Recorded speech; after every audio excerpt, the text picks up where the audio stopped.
The order to die is usually instantaneous, a sudden, catastrophic command issued by a torpedo or a magazine detonation.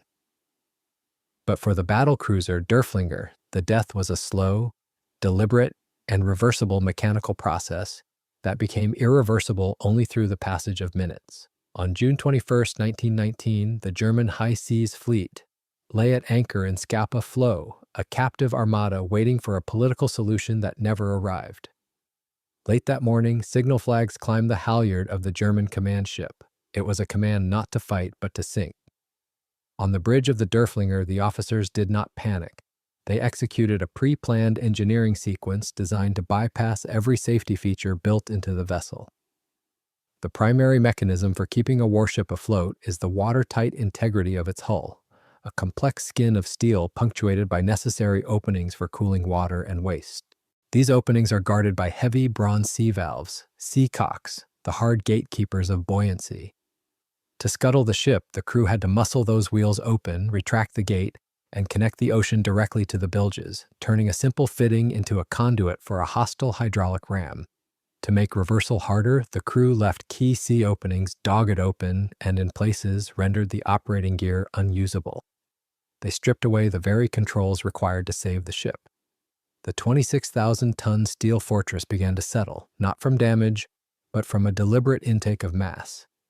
As the water rose inside the compartments, it stole the reserve buoyancy that kept the armor belt above the waves. The physics of the loss were dictated by the center of gravity. As the hull filled, the stability characteristics changed. Like most heavy warships of her era, the Derflinger carried massive weight in her upper works, specifically the heavy gun turrets and the thick armored conning tower. Once the hull lost the stabilizing pressure of the waterline, that top weight took over. The ship did not sink upright. She heeled, and over the span of minutes she turned turtle, rolling the deck toward the seabed. This inversion punished the ship's main battery. The great 12-inch turrets groaned in their races as the hull rolled, steel complaining against steel in the dark. But the gunhouses did not peel away into the mud. They stayed with the inverted wreck as she finished the roll, a flat plane of steel facing the surface, before she slipped beneath the waves. The Derflinger did not stop at the shallower bands that claimed so many of her sisters. She settled into Bring Deeps, one of the deeper pockets of Scapa Flow, and came to rest about 156 feet below the surface, roughly 45 meters. This number, 156, became the defining constraint of the salvage operation that would follow 2 decades later. In the world of marine salvage, depth is not just distance, it is a multiplier of difficulty. Many of the German ships settled in shallower water within reach of standard air diving, with workable bottom times and manageable decompression. But the Derflinger sat at the ragged edge of compressed air diving. Down there, the no decompression clock is measured in minutes, and every extra minute buys a long, punishing ascent in staged stops. The salvage engineers who studied the charts in the years after the sinking wrote her off. She was too deep, too heavy, and too inaccessible. When the salvage rights passed to Metal Industries, the task drew in Commander Tom McKenzie, a salvage specialist whose judgment would shape the plan. McKenzie was not looking at a standard wreck removal. He was looking at a habitat challenge, an upside-down fortress so heavy that no crane could simply reach down and take it. He would have to turn the ship itself into a lifting body. The plan required sealing the hull to make it airtight, then pumping it full of compressed air to force the water out. But before a single cubic foot of air could be pumped in, the hull had to be sealed. Every one of those smashed, open seacocks that sank her in 1919 had to be found and closed. And they had to be found by men walking on the ceiling of a pitch-black engine room under a crushing pressure that altered the chemistry of their own blood.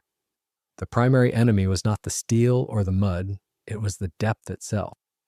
Nearly 6 atmospheres, absolute, about the ocean's load at the resting depth of the Derflinger.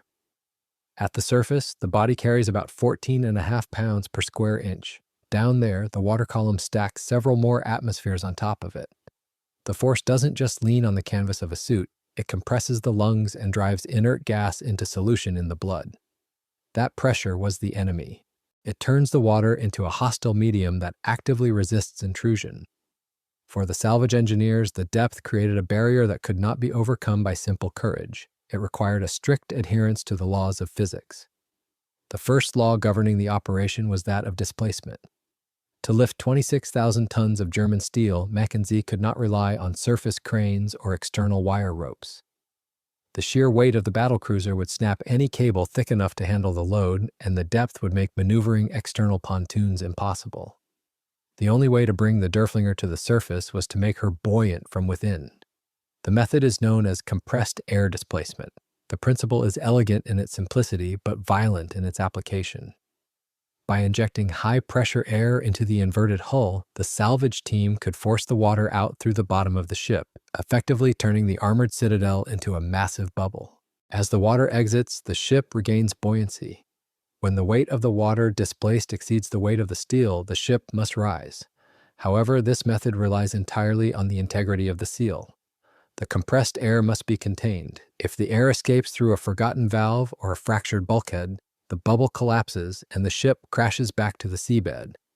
This brought the problem back to the diver. To create the necessary airtight seal, men had to descend to the wreck, enter the inverted hull, and manually close the openings. At that depth, the physiology of the diver begins to betray him. The enemy is nitrogen. In normal air, nitrogen is largely inert, riding in and out of the lungs without fanfare. But under high partial pressure, it can act as a narcotic on the nervous system. This phenomenon is known as nitrogen narcosis, the drunkenness of the deep. It can arrive without warning. A diver working at this depth may suddenly lose the ability to perform simple arithmetic or forget the purpose of his mission. His judgment erodes, he may perceive danger as safety or feel a sudden, irrational confidence. Furthermore, the pressure imposed a strict time limit. The longer a diver stays at this depth, the more inert gas dissolves into his tissues. If he ascends too quickly, that gas can bubble out of solution, causing decompression sickness, the bends. To avoid crippling injury or death, a short working spell can demand a long, staged decompression on the way back up. The ratio of working time to decompression time made the standard method of salvage inefficient. The divers simply could not stay down long enough to seal the countless leaks in the hull. To raise the iron dog, they would have to find a way to bring the surface down to the wreck. The solution to the biological limit of the diver was a mechanical bypass.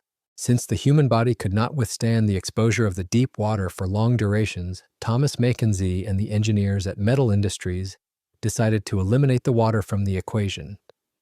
They would not fight the depth with flesh and blood. They would fight it with riveted steel.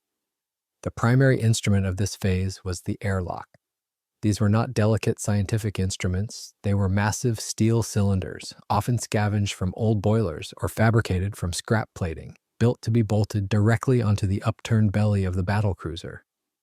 The installation was heavy industrial combat. Divers dropped into the currents in darkness, scraped a flat patch of barnacle-encrusted plating, drilled it, and drove home a flanged base until the joint could hold pressure. Only then did cutters open the entry into the ship's double bottom, and the cylinder, an awkward pendulum in the tide, was guided down onto the flange and secured with rows of high-strength bolts. When the last fastener bit, the connection became hermetic.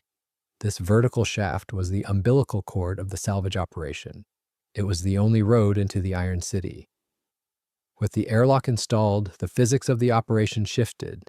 Compressors on the surface ships roared to life, pushing air down flexible hoses into the cylinder and through it into the hull of the Derflinger. The air accumulated at the highest point of the wreck, which was now the keel, and began to push the water down. It was a slow, violent displacement. Inside the ship, the water level retreated, exposing the steel frames and machinery that had been submerged for 20 years. The interior of the ship was transformed into a high-pressure habitat. Workers could now descend into the airlock, seal the upper hatch, and equalizing the pressure with the interior of the wreck.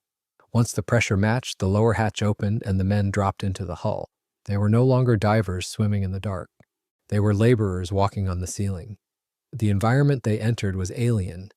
The air inside was compressed to match the sea pressure outside, meaning the men were still subjected to the physiological strain of depth, but they were dry. The atmosphere was thick, hot, and heavy with the smell of oil and rot. Because the ship was upside down, the floor was the overhead plating, and the machinery hung above their heads like stalactites in a steel cave.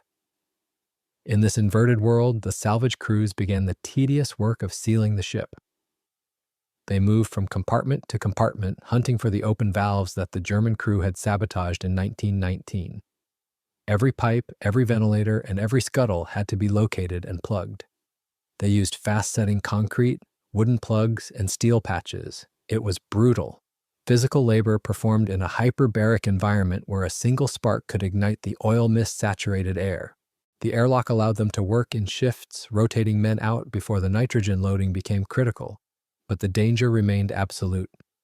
The steel tube was the only exit.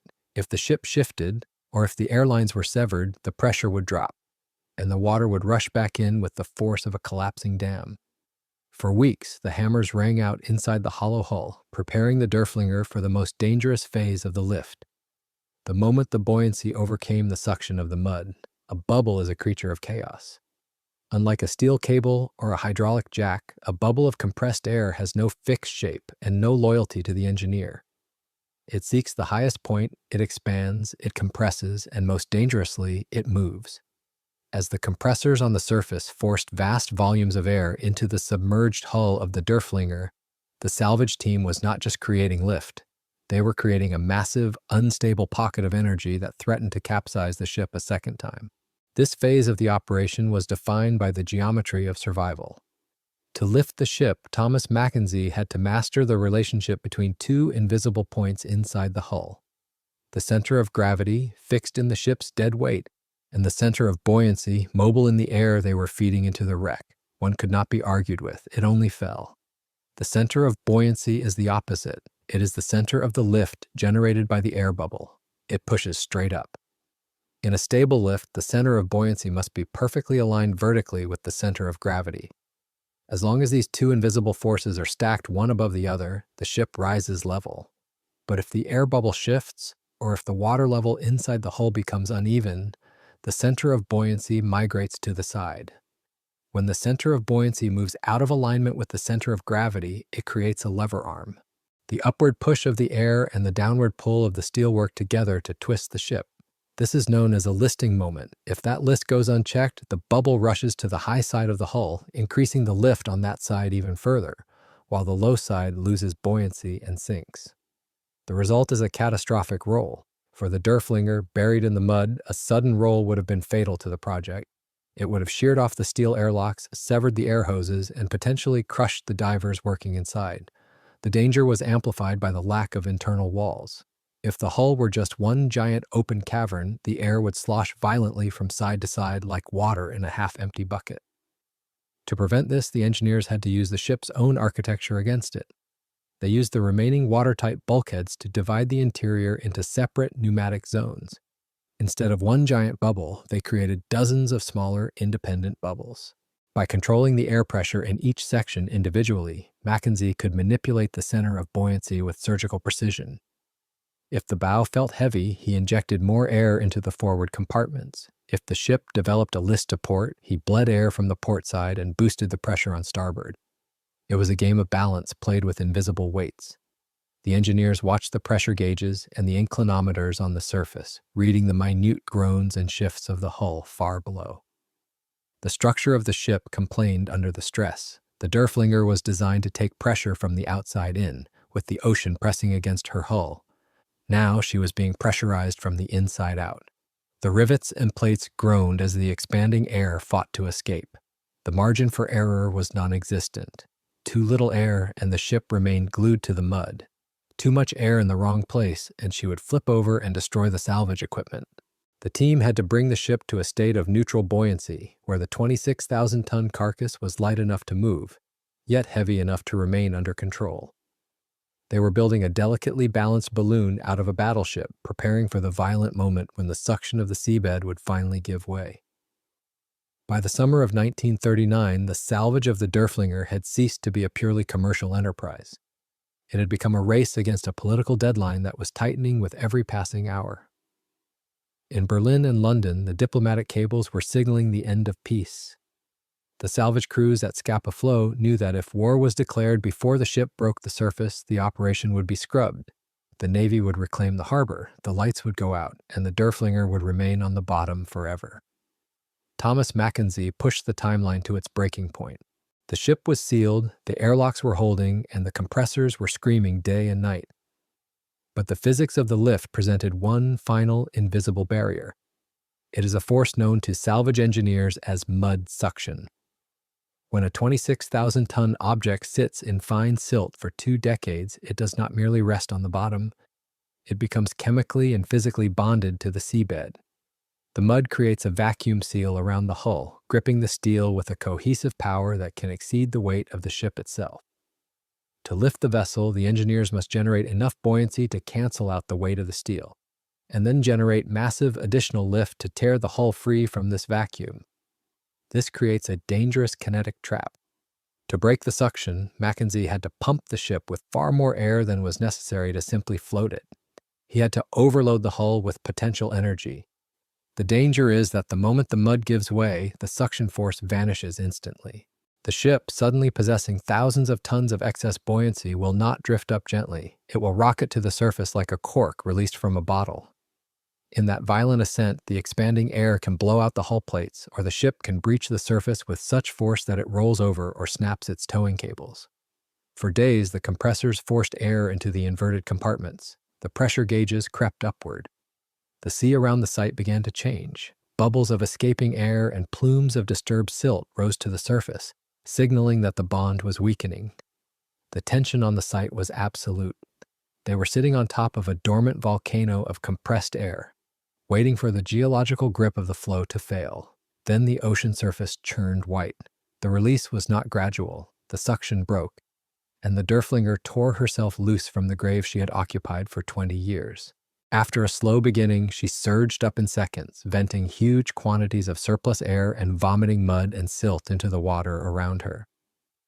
The rusted, barnacle-encrusted belly of the battlecruiser erupted through the surface of Scapa Flow, rose high, shedding cascades of sludge and seawater, and then settled back down on its cushion of trapped air.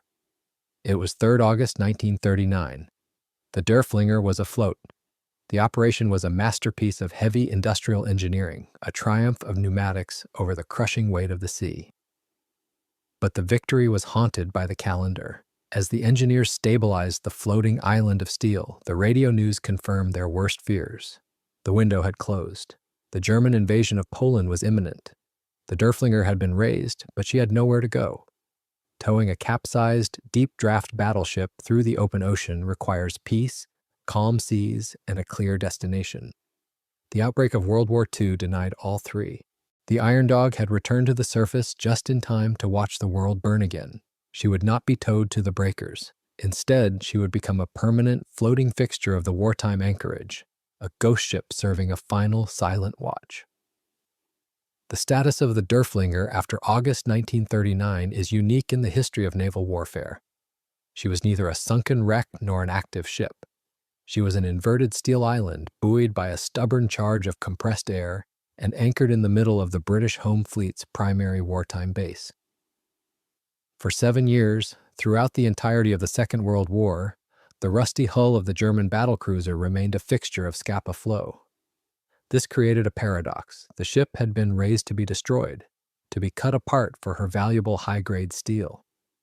But the war made the tow to the scrapyards in the south impossible. The risk of German U-boats or aircraft attacking the tow was too high, and the dry docks were needed for repairing active warships, not dismantling dead ones. So the Derflinger waited. Her presence required constant vigilance. A floating ship is a dying ship if left unattended. The compressed air that kept her afloat was constantly seeking a way out.